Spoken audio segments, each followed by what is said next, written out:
your brains out is admittedly not a lot of fun. In fact, I can think of at least 2 things I would rather be doing than spending an evening on the toilet losing 3/4 of my bones. Okay, maybe 3 things. Unfortunately, one of the most common ways that people find themselves expressing their soul from both ends of their body have to do with food that hasn't been cooked properly. Which is unfortunate and unnecessary because there are many tools that happen to be designed to help us prevent that exact sort of thing. Introducing the kitchen thermometer, the thing that every professional chef tells you that you should have in your home. And there are many to choose from, ranging from very simple and straightforward to complex and convenient to one that's just kind of shaped like a Star Trek laser. Oh, I see, this is an actual laser. If you do a lot of basic and simple cooking, a pen type might be all you need. With a quick little jab here, it can tell you whether or not the center of that chicken breast or roast has been cooked to your preferred doneness, or at the very least safe for you to consume, but it can also check the temperature of your oil before you're ready to fry up some chicken.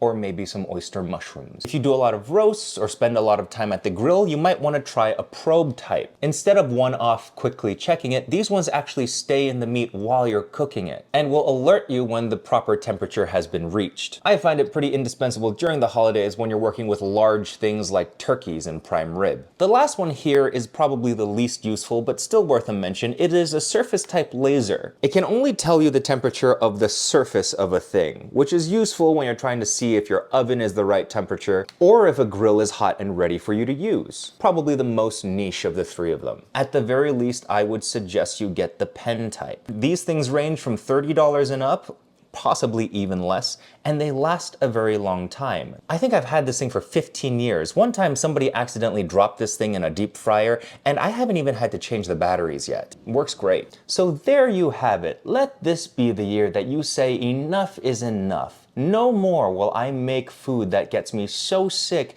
that I proceed to shit out my bones. You can do it. I believe in you.